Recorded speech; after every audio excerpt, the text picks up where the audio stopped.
You ever meet someone and think, wow, this person is amazing? And then 10 minutes later you're like, if they say one more sentence, I may actually evaporate. Because sometimes it's not that someone is toxic. Sometimes you're both good people. You just speak different emotional languages, have different default settings, and your brains keep missing each other like two Wi-Fi signals in the woods. One person thinks they're being direct. The other hears rude. One thinks they're being honest. The other hears mean. One thinks they're being chill. The other hears emotionally absent. Here's the twist. The types you butt heads with the most aren't random. They're often the types who approach life with the opposite set of instincts, especially in the letters that matter most. Introversion versus extroversion, sensing versus intuition, thinking versus feeling, and judging versus perceiving. Today, we're diving into all 16 MBTI types, and the one or two types they tend to clash with most, socially, emotionally, and conversationally, and why the misunderstandings happen. And yes, we're also talking about how these types can actually learn to understand each other before somebody rage quits the friendship group chat. Quick disclaimer. This is not a who should date who list. These are playful generalizations, not destiny. Any two types can get along if they have maturity, self-awareness, and a mutual commitment to not weaponize their personality letters. If you love MBTI breakdowns that are funny, a little too accurate, and actually help you understand why you keep having the same argument with different people in different bodies, hit like, tap subscribe, and drop your type in the comments below. Because here at Personality IRL, we don't just talk personality, we decode the social chaos behind it. Alright, let's find out who you clash with. These four like clarity, direction, and results. So the types they clash with most are usually the ones who bring ambiguity, spontaneity, or feelings-first decision-making into the room. ISTJs often butt heads with ENFPs and ESFPs, mostly because of the clash between sensing and intuition, and judging and perceiving. The ISTJ wants reliability, structure, and clear expectations. They feel calm when everyone follows the plan. Meanwhile, ENFPs and ESFPs thrive on spontaneity and vibe-based decisions. They're more likely to change plans midstream, chase what feels exciting, and assume it'll work out. The ISTJ sees that as chaotic or irresponsible.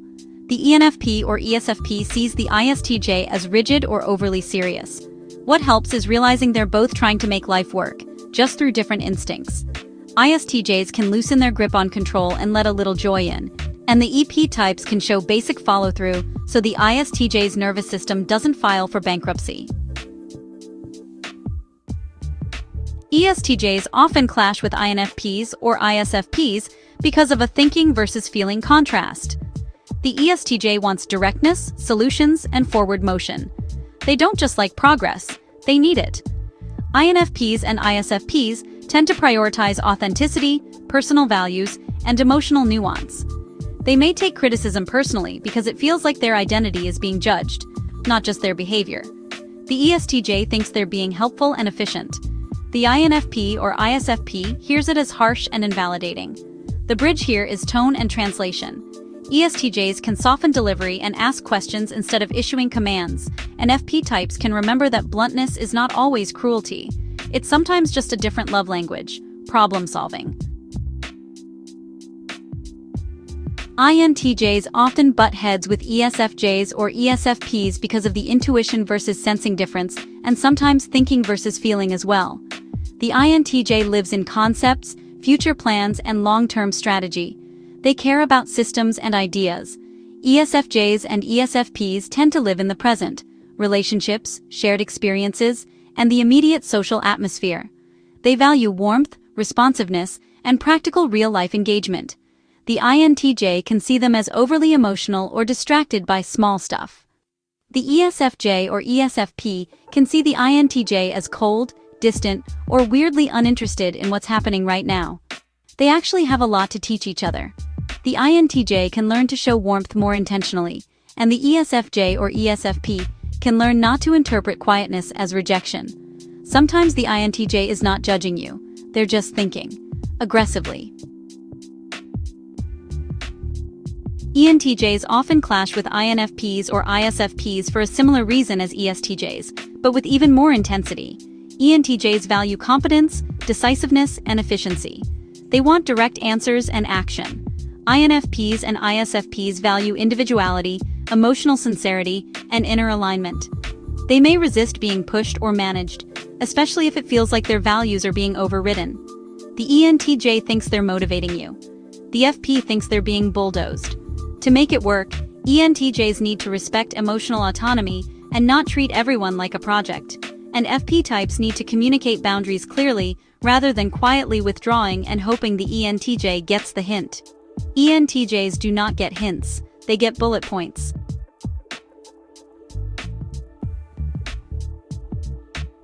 The planners clash when structure meets spontaneity and logic meets sensitivity. Now let's talk about the feelers, the ones who crave harmony but still manage to find their nemesis. These types tend to clash with people who feel too blunt, too dismissive, or too chaotic. ISFJs often butt heads with ENTPs or ESTPs because of thinking versus feeling, and sometimes because of the perceiving energy that feels unpredictable. ISFJs value courtesy, emotional consideration, and stability. ENTPs and ESTPs are more likely to tease, debate, challenge, or speak bluntly without realizing it hit a nerve. They often treat conversations like sports. The ISFJ may feel poked, dismissed, or emotionally unsafe. The ENTP or ESTP may feel like the ISFJ is too sensitive or passive. The fix is mutual respect. Challengers can learn to read the room and soften the edge, and ISFJs can practice speaking up sooner instead of letting resentment quietly stack like dishes in a sink. INFJs often clash with ESTJs or ESTPs because the INFJ wants nuance and meaning, while these types often want practical action and straightforward realism. The INFJ communicates in layered subtext and emotional implication. The ESTJ or ESTP communicates in direct facts and immediate solutions. The INFJ feels unheard or emotionally steamrolled. The ESTJ or ESTP feels like the INFJ is being vague or overly intense. The bridge is clarity. INFJs benefit from being more direct about needs, and ESTJs and ESTPs benefit from slowing down long enough to realize that sometimes a person doesn't want a solution. They want to feel understood first. ISFPs can clash with ENTJs or ESTJs because the ISFP is sensitive to emotional tone and personal freedom, while those types can be intense, directive, and blunt. The ISFP wants space to be themselves without pressure. The ENTJ or ESTJ wants structure, standards, and outcomes. The ISFP feels controlled. The ENTJ or ESTJ feels like the ISFP is unmotivated or evasive. To make it work, the leaders must soften and invite, not command, and the ISFP must communicate clearly, rather than disappearing into silence and hoping people figure it out. INFPs often clash with ESTJs or ESTPs because INFPs lead with values and emotional depth, while these types lead with practicality and blunt realism. The INFP can feel misunderstood, judged, or emotionally flattened. The ESTJ or ESTP can feel like the INFP is impractical or overly emotional. The key is translation. INFPs can communicate needs with more specificity, and the more direct types can learn that validating feelings is not coddling, it's basic relational intelligence.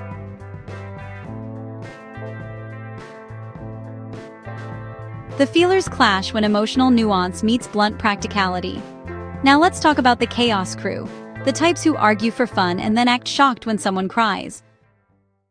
These types often clash with people who slow them down, restrict them, or take things too personally. ESTPs often butt heads with INFJs or INFPs because ESTPs are direct, present-focused, and action-driven, while INFJs and INFPs are meaning-driven and emotionally nuanced. The ESTP thinks the INFJ or INFP is overthinking. The INFJ or INFP thinks the ESTP is emotionally shallow. But the truth is they're just speaking different dialects. When ESTPs learn to slow down and ask emotional questions, and INFJs and INFPs learn to state needs without expecting mind reading, they can actually become a powerful duo. ESFPs can clash with INTJs or ISTJs because ESFPs thrive on spontaneity and outward expression, while those types often want order, quiet, and predictability. The ESFP sees the INTJ or ISTJ as stiff or distant. The INTJ or ISTJ sees the ESFP as distracting or chaotic. They can meet in the middle when the ESFP respects boundaries, and the planner respects that joy is not a waste of time. Sometimes the ESFP is not being too much. They're being alive. ENTPs often clash with ISFJs or ISFPs because ENTPs enjoy debate and blunt honesty, while these types are sensitive to tone and emotional impact. The ENTP thinks they're playing. The ISFJ or ISFP feels emotionally punched. When ENTPs learn to be kind with their cleverness, and ISFJs and ISFPs learn to speak up rather than silently shutting down, these relationships become less painful and more fascinating. ENFPs often butt heads with ISTJs or INTJs because ENFPs love spontaneity and emotional expression, while those types often prioritize structure and internal processing. The ENFP feels limited or dismissed. The ISTJ or INTJ feels overwhelmed or disrupted. The best fix is mutual respect. ENFPs can bring warmth without demanding constant engagement, and ISTJs and INTJs can offer reassurance even if they don't naturally gush. The ENFP doesn't need non-stop attention, just proof they matter.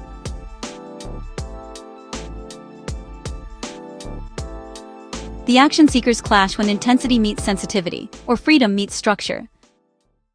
These four are the human middle ground, until someone forces them into emotional chaos, social overload, or pointless conflict. They want balance, clarity, and peace. But the types they butt heads with most are usually the ones who accidentally bulldoze those needs. ISTPs often clash with ENFJs or ESFJs because ISTPs are low emotion, independent, and practical, while ENFJs and ESFJs are relational, expressive, and emotionally responsive. The ENFJ or ESFJ wants verbal reassurance and connection. The ISTP wants space and minimal emotional pressure.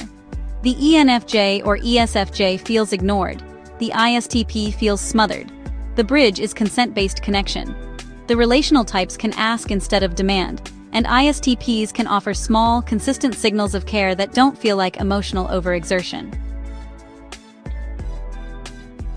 INTPs often butt heads with ESFJs or ESFPs because INTPs live in theories and abstract thinking, while these types prioritize social warmth, practical needs, and shared experiences. The ESFJ or ESFP may feel the INTP is too detached or awkward. The INTP may feel the ESFJ or ESFP is too focused on social performance or surface-level life. They do best when they respect each other's strengths. The INTP brings insight. The ESFJ or ESFP brings connection and real-world grounding. ENFJs often clash with ISTPs or INTPs because ENFJs are emotionally expressive and relationship-centered, while those types may seem distant, blunt, or hard to read. ENFJs can interpret silence as rejection. ISTPs and INTPs can interpret emotional intensity as pressure. The fix is simple but hard.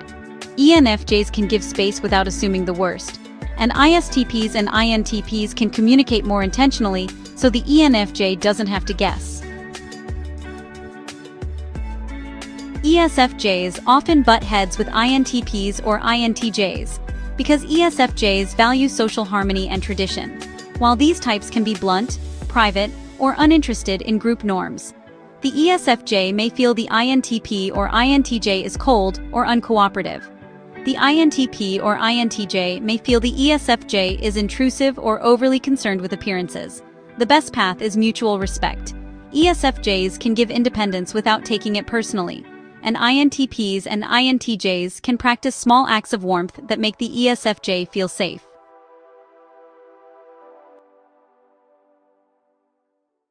So, who do you butt heads with most?